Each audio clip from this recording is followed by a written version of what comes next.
Civilizācijai ir daudz un dažādas sfēras.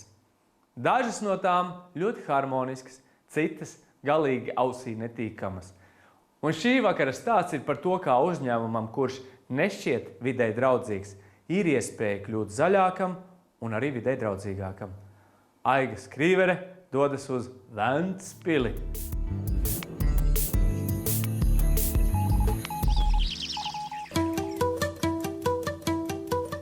Atrodoties šeit, sajūta kā botāniskajā dārzā.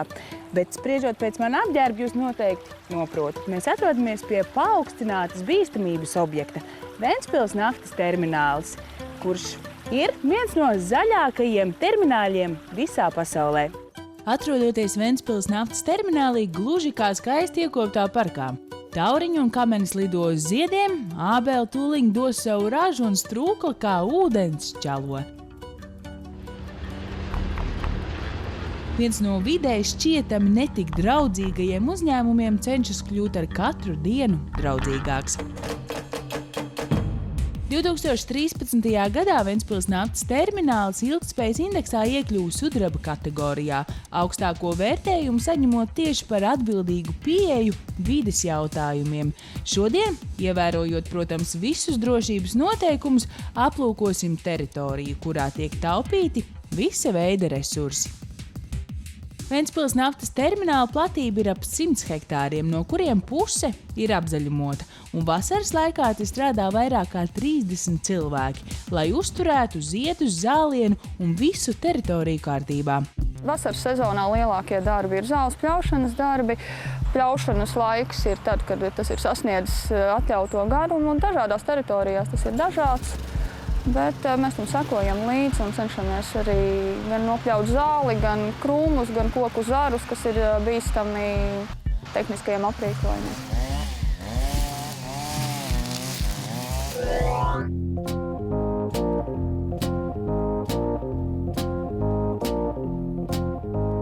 Arvien populārāk kļūst pārvietoties ar velosipēdiem, un kāpēc gan, lai tas nenotiktu arī šāda profila uzņēmumā? Tāpēc, ka tas ir vienīgais vidēji visdraudzīgākais pārvietošanās līdzeklis transporta. Un otrām kārtām ir tā, ka mums šī specifika ir, ka teritorija ir ļoti liela, un ne visiem darbiniekiem ir iespēja šeit iekļūt ar autotransportu, līdz ar to tā galvenā pārvietošanās notiek vai no kājām, vai no velosipēdiem. Un ar velosipēdiem tas notiek 4 reizes ātrāk nekā ar kājām. Līdz ar to laiks tiek taupīts, kā arī fiziska aktivitāte. Protams, arī tiek domāts par vidi tādā pašā laikā. Mēs pamazām mēģinām atteikties no autotransporta, izmantot viņu mazāk savu uzņēmumu darbībā. Velosipēds, kāpēc mēs izvēlamies velosipēdu? Pirmkārt, tāpēc, ka tas ir ekoloģiskāks pārvietošanās veids, uzņēmuma teritorijas 100 hektāru. Lai pārvietotos no viena gala līdz otram, jāveic aptuveni kilometrus. Cilvēki, protams, to var darīt arī ar kājām, bet tādā veidā tiek zaudēts daudz vērtīgā darba laika. Lai padarītu šo pasākumu ergonomiskāku, ātrāku un parocīgāku, mēs izvēlamies velosipēdus. Šogad uzņēmums ir iegādājies saviem darbiniekiem 10 šāda tipa velosipēdus un ar laiku plāno to skaitu palielināt. Izvēlēties velosipēdus, mūsu izvēle kritusi ir uz Holandē ražotajiem darba velosipēdiem, tā sauktiem City Delivery Bikes. Viņi ir labi ar to, ka pirmkārt viņiem ļoti izturīga konstrukcija. Priekšējais un aizmugurējā asa ir spējīga nest līdz 50 kg katra, neskaitot braucēju svaru. Tādējādi viņi var iespējams arī nokraut ar diezgan lielu svaru un pārvietot, teiksim, nepieciešamās darba lietas sev līdzi uz vietu, kur viņas ir vajadzīgas. Tad no ar jaunajiem velosipēdiem dodamies aplūkot vecās senās sūkņu stacijas, kuras nu jau pārvērtušās gluži kā muzejos. Un paskatoties uz šādām ierīcēm, šķiet, elektroenerģijas patēriņš varētu tik tiešām būt milzīgs.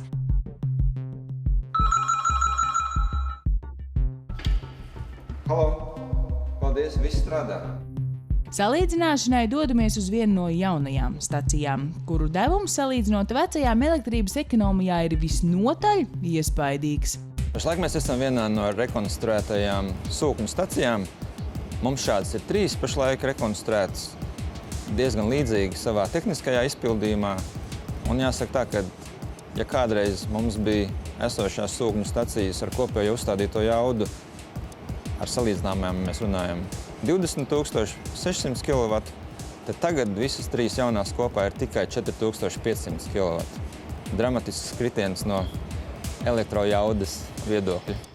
Termināla darbinieki ir veikuši aprēķinus, ko ar šādu elektrības ietaupījumu varētu iesākt.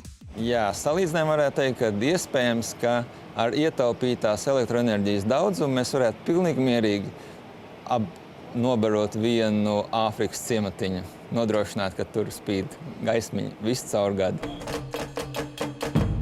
Ventspils naftas terminālī strādā vairāk kā 300 darbinieki, līdz ar to varam vien iedomāties, kāds varētu būt papīra patēriņš, ja katrs darbinieks savu iesniegumu iesniegtu izdrukātā veidā uz papīra lapas.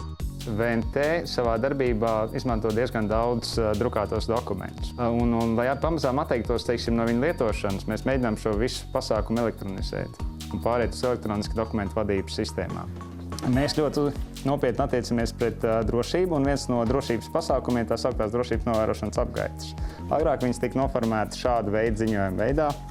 Šie ziņojumi tika visi sistematizēti un uzskaitīti ar roku. 2011. gadā mēs sākām izmantot Quality Online sistēmu, kas ir korporatīvā mūsu uzņēmuma grupas VTTI sistēma, kurā visi šie ziņojumi tika elektroniski reģistrēti. Terminālī, lai šī sistēma būtu pieejama visiem darbiniekiem, uzstādīti 7 web kioski, līdzīgi šim te, kurā darbinieks ar savu paroli un lietotāju vārdu var ieiet sistēmā un pieregistrēt šo ziņojumu. Tādējādā veidā pilnībā izslēdzot šo papīra apgrozījumu. Taupās gan līdzekļi, gan arī dabas resursi. Bieži vien uzņēmumi neaizdomājas par šķietam tik vienkāršu lietu kā papīra drukāšana uz abām pusēm, kas šajā uzņēmumā ir devis salīdzinoši lielus ietaupījumus. Par piemēru, šeit stāv manuāls, ir atvaļinājuma pieteikšana. Ja? Agrāk tas bija ziņojuma iesnieguma veidā, kas nonāca personāla daļā. Pat labāk to ir iespējams izdarīt arī elektroniski, ejot sistēmā Horizon, pieregistrējoties, nosūtot savam tiešām vadītājam šo pieteikumu, kurš viņš elektroniski var apstiprināt. Un darbinieks saņem attiecīgi apstiprinājumu uz e-pastu vai elektroniski sistēmā tas tiek reģistrēts. Tas ir vēl viens veids. Salīdzinām, teiksim, papīra patēriņu, kāds mums ir bijis līdz šim, 2010., 11., 12. gadā, tad var teikt, ka vidējais papīra samazinājums ir 22%. Diezgan iespaidīgi skaitļi ir A4 formāta papīra lietojuma samazinājumā. Te mēs runājam par aptuveni 45%. Lūk, tik šķietam viens no videi netik draudzīgajiem uzņēmumiem spēj būt atbildīgs pret apkārtējo vidi. Un iespējams arī tavā uzņēmumā ir vairākas iespējas tādam kļūt.